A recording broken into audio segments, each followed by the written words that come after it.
Hey there, I'm Brett Fellows with Oak Capital Advisors. Today we are going to walk through a real case study. A CRNA couple, both age 60. They just retired, they have $2 million saved, and they're asking the same question I hear all the time. Brett, is it enough? Now here's what most people don't understand. Having $2 million is one thing. But where that $2 million is saved, well, that matters more than you think. Because two CRNA couples, both with $2 million, both spending the same amount. Well, one couple could run out of money at 78. The other couple could leave $4 million behind. What's the difference? Tax planning. So in this video, I'm going to show you exactly how tax planning can add literally years to your retirement. We will look at Roth conversions, Social Security timing, Medicare IRMAA, asset location, and how all of these pieces fit together. So this is real planning, not theory. Let's get into it. So let me introduce you to our couple today. We'll call them Mike and Sarah. Both are 60 years old, both retired from their CRNA careers. Mike worked in a large hospital system for 30 years, while Sarah was at a surgery center for 25 years. They have two adult children, both are out of the house, and both have their own successful careers. So Mike and Sarah aren't really worried about supporting their kids, but they would like to leave them something. They want to travel while they're young enough to enjoy it, and they want to not worry about money. They want to make sure that they don't outlive their savings. These are pretty standard goals. Now, here's their situation. They have $2 million in retirement savings, $500,000 in a taxable brokerage account, $1.2 million in a traditional 403(b) account, and $300,000 in Roth IRAs. They own their home outright, no mortgage, no debt of any kind, and their monthly expenses are about $8,500. That's roughly $102,000 per year. Social Security. They're both eligible, but they haven't started claiming yet. Mike's benefit at full retirement age 67 would be $3,200 per month. Sarah's would be $2,400 per month. So that's our starting point. Now, let me show you what most people miss. Here's what makes Mike and Sarah's situation interesting. They're 60 years old. They just retired. They won't claim Social Security until 67 at the earliest. That means they have 7 years. 7 years of potentially low income. Now, why does that matter? Because those 7 years are golden years for tax planning. Let me explain. Right now, Mike and Sarah need about $102,000 per year to live. They have no W-2 income, no Social Security yet, no required minimum distributions yet, because those don't start until age 75 under current law. So if they're careful about where they pull that $102,000 from, they could potentially stay in a very low tax bracket.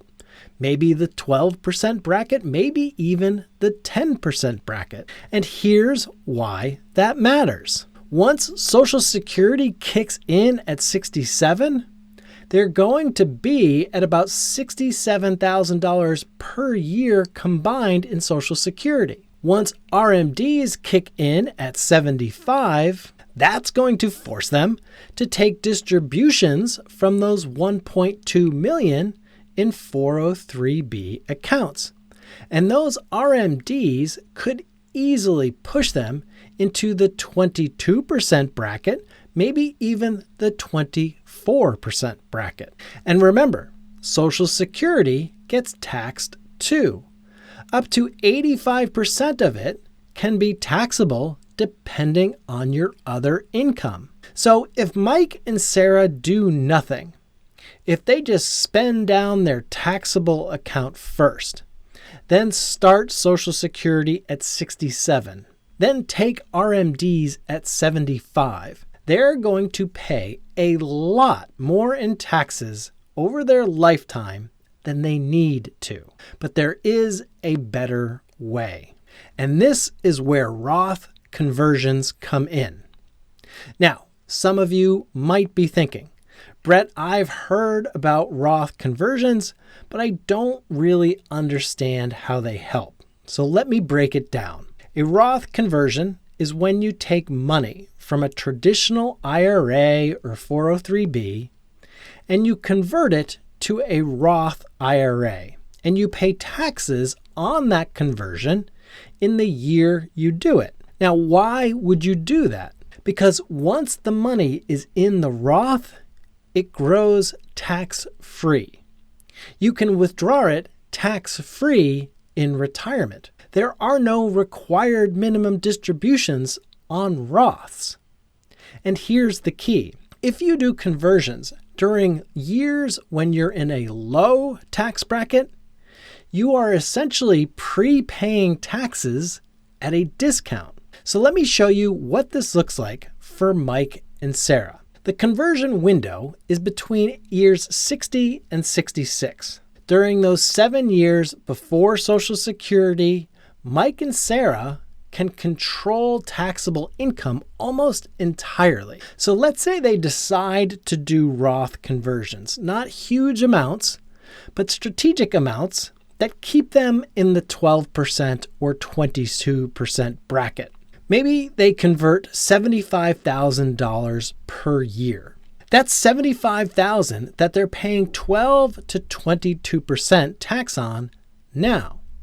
Instead of paying 24% or higher on it later, when RMDs force them to take it. Over 7 years, that's $525,000 that they have moved from tax-deferred to tax-free. So now let's talk about the math. If they convert $75,000 per year for 7 years at an average 15% tax rate, they are paying about $11,250 per year in taxes on those conversions. That's about $78,750 in total taxes paid over 7 years. But here's what they avoid. If that $525,000 stays in the 403b and grows to, let's say, $800,000 by the time they're 80 and they have to take RMDs on it at a 24% tax rate. Well, that's $192,000 in taxes over their lifetime on just that amount. So they saved over $100,000 in taxes just by being strategic about when they paid the tax. But there's more. So now let's talk about something that catches a lot of retirees by surprise. IRMAA, Income-Related Monthly Adjustment Amount. So this is a surcharge on Medicare Part B and Part D premiums. And it is based on your income from 2 years ago. So at age 65, your Medicare premiums are based on your income at age 63. So here's what most people don't realize. For a married couple filing jointly, if your modified adjusted gross income is over $212,000, you start paying IRMAA surcharges. Now, the standard Medicare Part B premium in 2006 is about $203 per month. But if you're over that income threshold, your premium could be $284 per month, or $406, or even $649 per month per person. So for a couple, that's an extra $10,000 plus per year in Medicare premiums, just because your income was too high 2 years ago.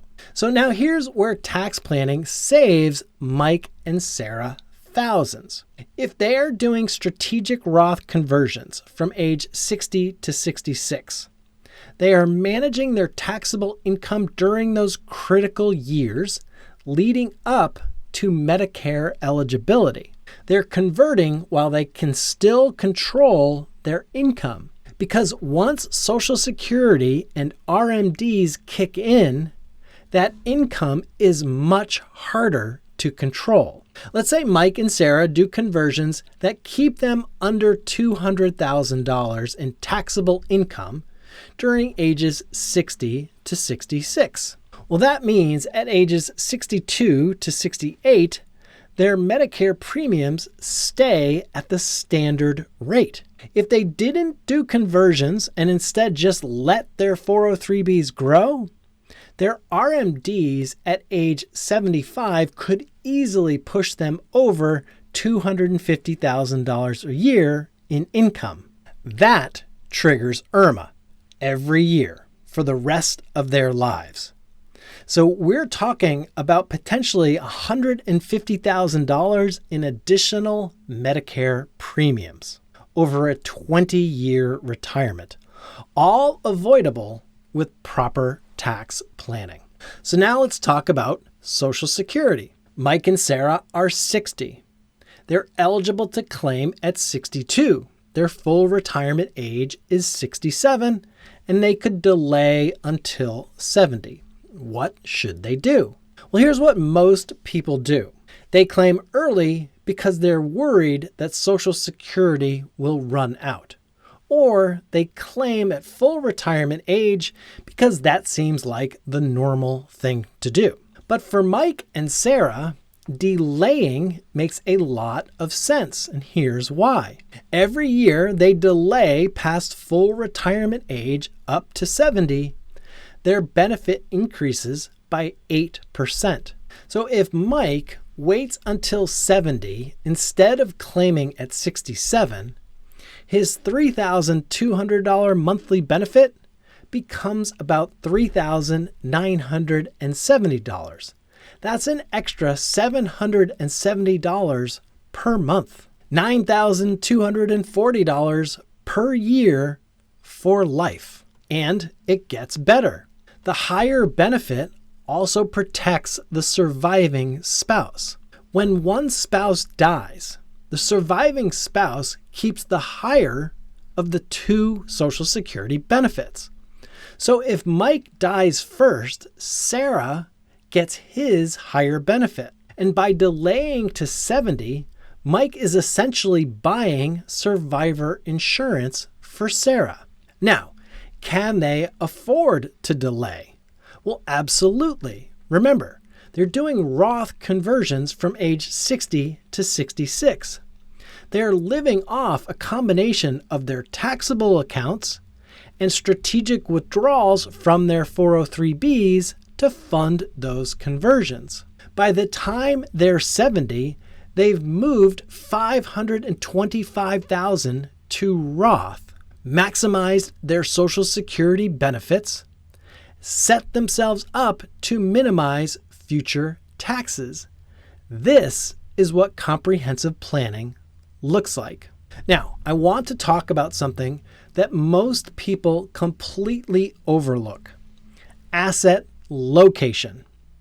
Now, this is different from asset allocation.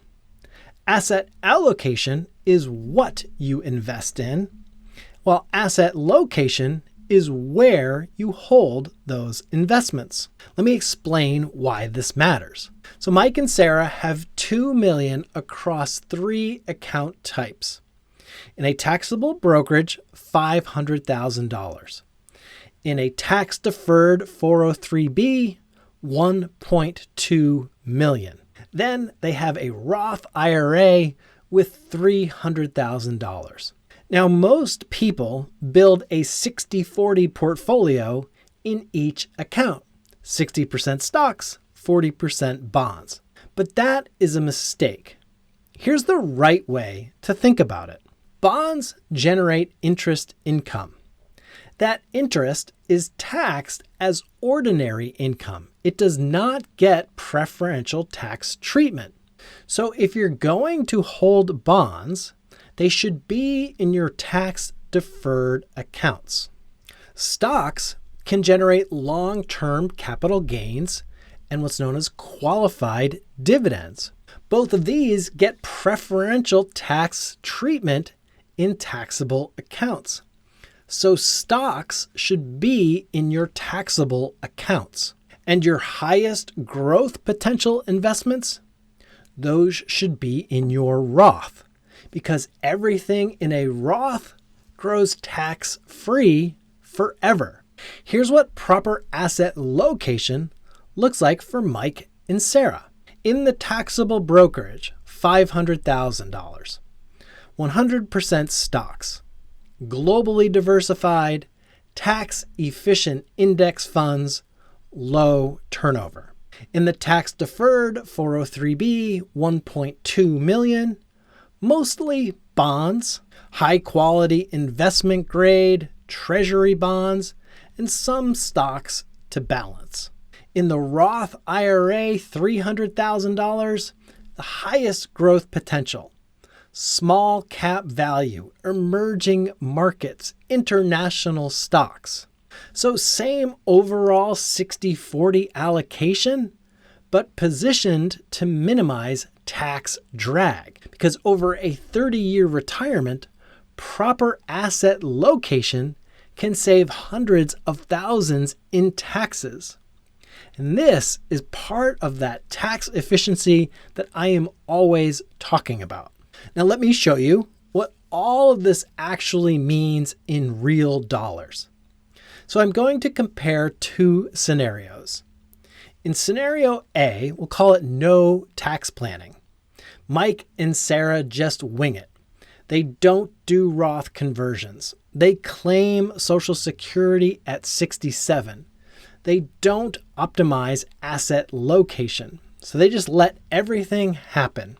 In scenario B, we'll call it with tax planning. They do strategic Roth conversions from 60 to 70. They delay Social Security to 70. They optimize asset location. They manage IRMAA exposure.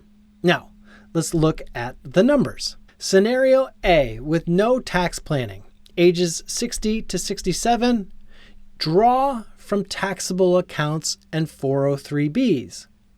Age 67, start Social Security at $67,200 per year combined. Age 75, RMDs begin, forcing $50,000 plus in withdrawals. So overall, lifetime taxes paid, approximately $850,000. And the Medicare IRMAA surcharges are $180,000. And the portfolio at age 90 would be $2.1 million, of course, if they live that long. Now, scenario B with tax planning, ages 60 to 66, Roth conversions, $75,000 per year, strategic withdrawals. Age 70, start Social Security at $95,000 per year combined. And age 75, we have lower RMDs due to conversions. Lifetime taxes paid, approximately $520,000. And Medicare IRMAA surcharges, $15,000. The portfolio at age 90, $3.8 million. So the difference, over $1.7 million. That is the power of tax planning. But it's not just about the money. It's about reducing stress. It's about having flexibility. It's about sleeping better at night, knowing that you've optimized your situation. Now, before we wrap up, I want to address something, because I know some of you are thinking, Brett, what about my investments? What should I be invested in? And here's the truth. 95% of your investment success comes from two things: proper asset allocation and your behavior, not from picking the right stocks, not from timing the market. Mike and Sarah are invested in a globally diversified, evidence-based portfolio. That means U.S. stocks, large and small cap, international developed stocks, emerging market stocks, real estate investment trusts, high-quality bonds, all at low cost. This is the approach I use with all my clients. It is based on decades of academic research, not on predictions, not on trying to beat the market. And most importantly, it allows them to focus on what actually matters: tax planning, withdrawal strategies, risk management, because that is where the real value is added. One last thing I want to touch on: legacy planning. So Mike and Sarah have 2 kids. Both are successful. Both don't necessarily need an inheritance, but they'd like to leave them something. Well, here's what they need to know about Roth conversions and legacy. If Mike and Sarah pass away with $1 million in a traditional 403b, their kids inherit it, and under current law, non-spouse beneficiaries have to withdraw the entire inherited IRA within 10 years. Now, if their kids are in high earning years, which they are, those withdrawals get stacked on top of their already high income. So they could be paying 32% or even 35% federal tax on those distributions, plus state taxes. But if Mike and Sarah convert to Roth, well, their kids inherit Roth IRAs, tax-free distributions. They still have to withdraw within 10 years, but 0 taxes. So that's an additional benefit of Roth conversions that most people don't consider. You're not just saving taxes for yourself, you're also saving taxes for your beneficiaries. So what should you take away from this? Well, if you're a CRNA or a nurse practitioner approaching retirement with $2 million saved, here's what you need to do. First, don't just assume that everything will work out. Run the numbers. Build a real plan. And second, look at where your money is saved. If it's all in tax-deferred accounts, well, you have a tax problem, even if you don't realize it yet. Third, consider Roth conversions during your low-income years. Again, this is typically between retirement and Social Security or between retirement and RMDs. Fourth, think strategically about Social Security. Delaying to 70 might make sense, especially if you have other assets to live on. Fifth, don't forget about IRMAA. Managing your income can save you tens of thousands in Medicare premiums. And so finally, get help. This is complex. You need someone who understands not just investments, but taxes, Social Security, Medicare, estate planning, all of it working together. Because Mike and Sarah's story isn't unique. I work with CRNA couples like this all the time. They have done a great job saving. They have been disciplined. They've sacrificed. But without proper tax planning, they're leaving hundreds of thousands of dollars on the table, maybe even $1 million or more. If you're in a similar situation, do not wait. The best time to start tax planning is right now.